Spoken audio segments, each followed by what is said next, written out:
नमस्कार। BS science classes के YouTube channel में मैं भवानी सिंह राजावत आप सभी का हार्दिक अभिनंदन स्वागत करता हूँ। आज का मेरा वीडियो कक्षा 10 के जो भैया हैं उनके विज्ञान विषय से संबंधित है और आज का हमारा जो टॉपिक है वो टॉपिक है संक्षारण। सबसे पहले तो अभी इस बात की जानकारी होनी चाहिए कि आखिर संक्षारण होता क्या है। जैसा कि नाम से स्पष्ट हो रहा है, संक्षारण जो शब्द है उसका मतलब होता है हानि या नुकसान, यानी क्षरण होना। क्षरण का मतलब नष्ट होना, नुकसान होना। तो संक्षारण शब्द जो है ये क्षरण शब्द से ही बना है। क्षरण शब्द से ही संक्षारण शब्द की उत्पत्ति हुई है और क्षरण का शाब्दिक अर्थ आप सब जानते हैं। क्षरण यानी होता है नष्ट होना। तो ये संक्षारण शब्द जो आ रहा है वो नष्ट होने से संबंधित आ रहा है, विलुप्त होने से संबंधित आ रहा है। उसी से ये क्षरण यानी धीरे धीरे कम होना, धीरे धीरे नष्ट होना, उससे हम संक्षारण शब्द कहेंगे। तो यहाँ अगर हम संक्षारण शब्द की परिभाषा की बात करें तो संक्षारण जो है उसकी परिभाषा में कि जब कोई धातु अपने आसपास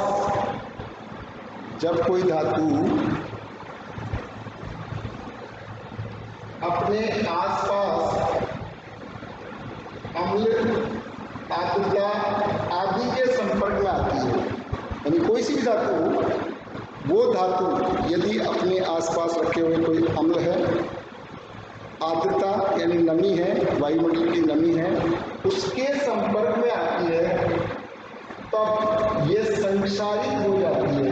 ये शब्द हमारे लिए इम्पोर्टेंट है। संक्षारित हो जाती है यानी इसका क्षरण प्रारंभ हो जाता है, इसमें क्षरण शुरू हो जाता है।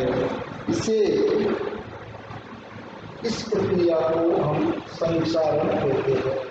यानी ये प्रक्रिया जो है वो संक्षारण के नाम से जानी जाती है। यानी जब इसमें क्षरण प्रारंभ हो जाएगी तो इस प्रक्रिया को हम संक्षारण कहते हैं। तो इस प्रकार किसी भी धातु का नमी के संपर्क में आने से, अम्ल के संपर्क में आने से उसकी धीरे धीरे करके हानि होना, धीरे धीरे करके उसका क्षरण होना, धीरे धीरे करके उसका नष्ट होना, उस प्रक्रिया को कहते हैं हम संक्षारण। तो ये संक्षारण शब्द है। संक्षारण का मतलब हुआ नष्ट होना, क्षयित होना या क्षरण होना। तो क्षरण और क्षयित दोनों शब्द एक दूसरे से मिलते जुलते हैं और उन्हीं से रिलेटेड ये शब्द बना है। अब आगे हम देखते हैं कि संक्षारण जो है, इस संक्षारण के उदाहरण क्या क्या हैं। तो सबसे बढ़िया जो संक्षारण का उदाहरण है, सबसे पहले जिस उदाहरण पर हम बात करेंगे वो उदाहरण है लोहे पर जंग का लगना। आप जानते हो आज इस आधुनिक युग में सभी लोग आरसीसी का उपयोग करते हैं। आरसीसी की फुल फॉर्म होती है रोड आरसीसी। तो 3 वर्डों से जुड़ी है। इस आरसीसी का मतलब हुआ कि पहला शब्द आर जो आया वो तो आया रोड से। रोड यानी कि छड़, क्योंकि आरसीसी जो होती है उसमें लोहे की छड़ों का उपयोग किया जाता है।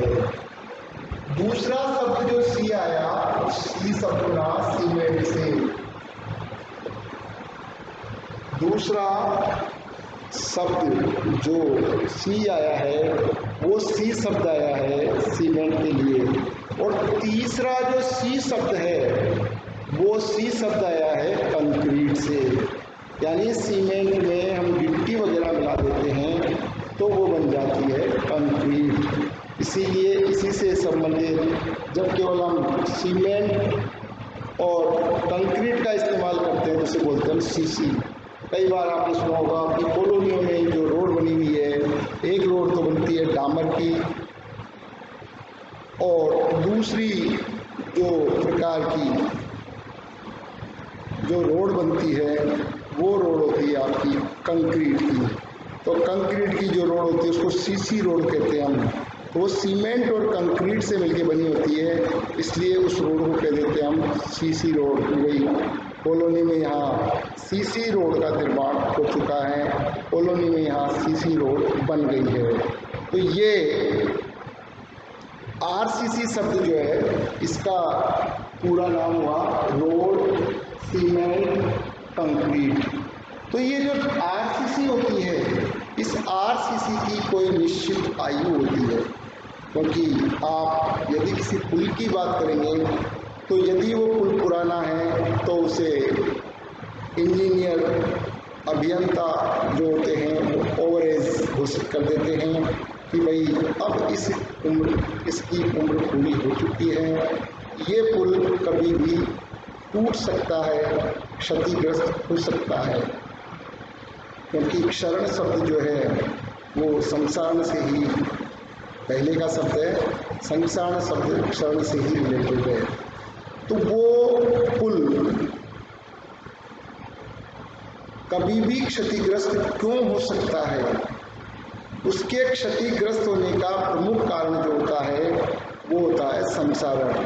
क्योंकि उसके भीतर जो रोड काम आ रही है, जो लोहा काम आ रहा है, ये रोड धीरे धीरे करके संक्षारित होती गई और संक्षारित होते होते आज इतनी कमजोर हो गई है कि उस पुल पर से गुजरने वाले किसी भी साधन को सहन नहीं कर पाएगी, किसी भी साधन का वजन सहन नहीं कर पाएगी।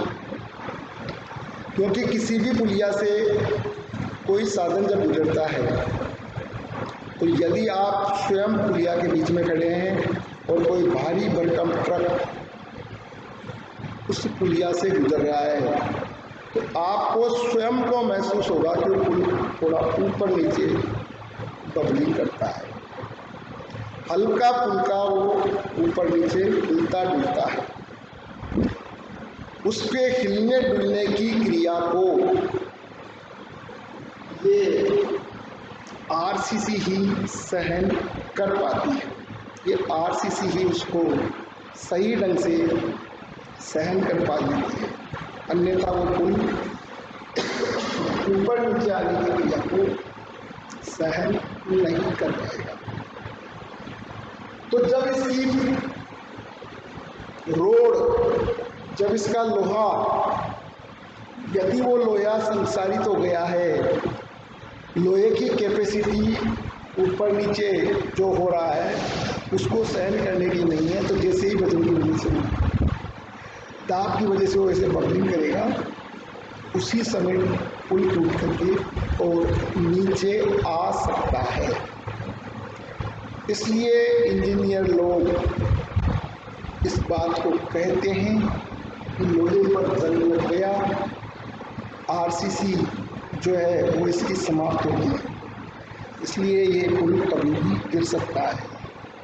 इसके विपरीत यदि हमारे घर की बिल्डिंग की बात करें तो घर की बिल्डिंग भी इसी प्रकार से पुरानी होने पर उसकी छत भी कभी भी धराशायी हो सकती है, क्योंकि उसमें स्थित जो आरसीसी है वो आरसीसी भी इस संक्षारण की क्रिया की वजह से, इस इरोजन क्रिया की वजह से उसकी कैपेसिटी अब वर्तमान में समाप्त हो चुकी है।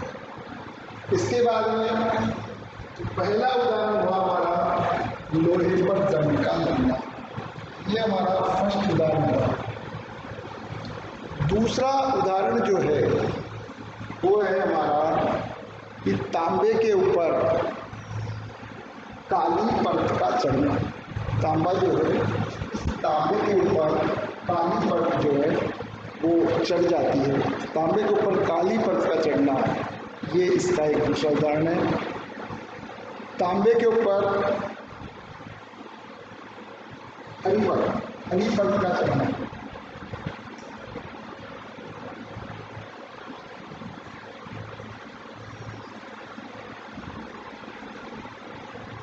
तो इसके ऊपर हरी परत क्यों चढ़ जाती है? क्योंकि तांबा जो भूरे रंग का होता है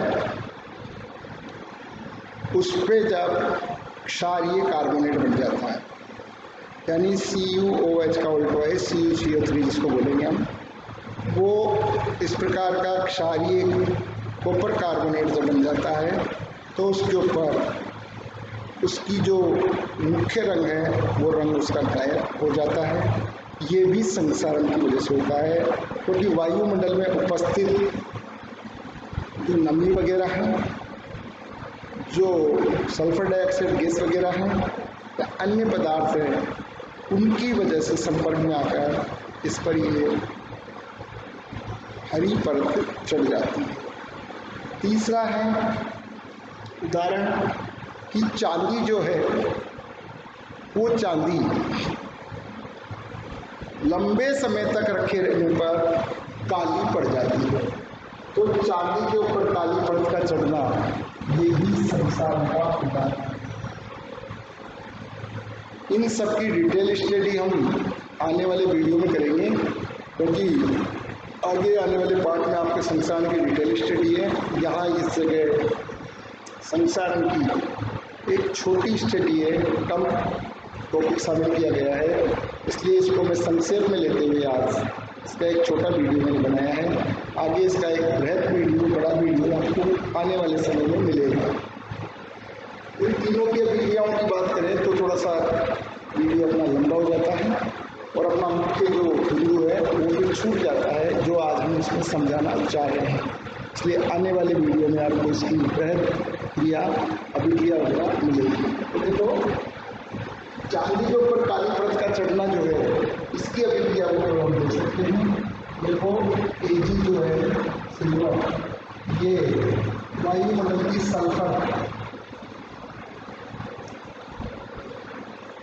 वायुमंडल में जो सल्फर डाइऑक्साइड गैस मौजूद है या सल्फर मौजूद है, उससे ये क्रिया करती है, और उससे जब ये क्रिया करेगी तो बन जाता है सिल्वर सल्फाइड। सिल्वर सल्फाइड की जो परत बनती है वो इस प्रकार से काले रंग की परत बनती है, यानी इसके ऊपर ये काली परत जो आती है वो आती है सिल्वर सल्फाइड।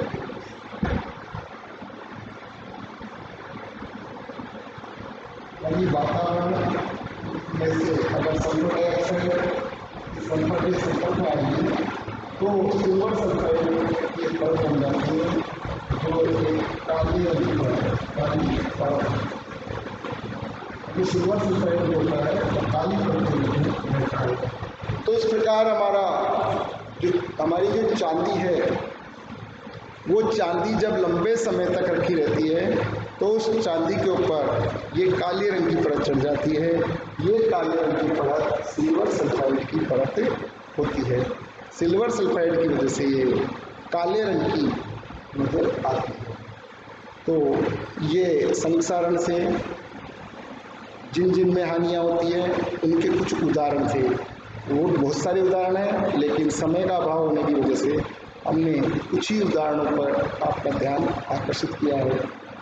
संक्षारण से होने वाली हानियाँ, जिनमें हमने देखा कि हमारी चांदी जो है वो काली पड़ जाती है, और बहुत से लोग इस चीज़ का फ़ायदा उठाने के लिए गांव-गांव में पहुंच जाते हैं और वो कहते हैं कि आपकी चांदी हम साफ़ कर देते हैं, परंतु वो लोग इस दौरान काफ़ी कुछ चांदी का नुकसान हमारे गहनों में से कर देते हैं।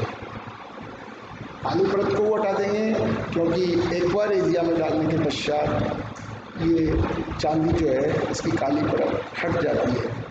तो वो अभिक्रिया बाद में बताई जाएगी। एक्वारेजिया जो है अम्लराज जिसको बोलते हैं, उससे जब अभिक्रिया होती है तो ये सिल्वर सल्फाइड की परत इस पर सट जाएगी और सल्फाइड की परत जब इसमें सट जाएगी तो हमें सिल्वर क्यों प्राप्त होगा।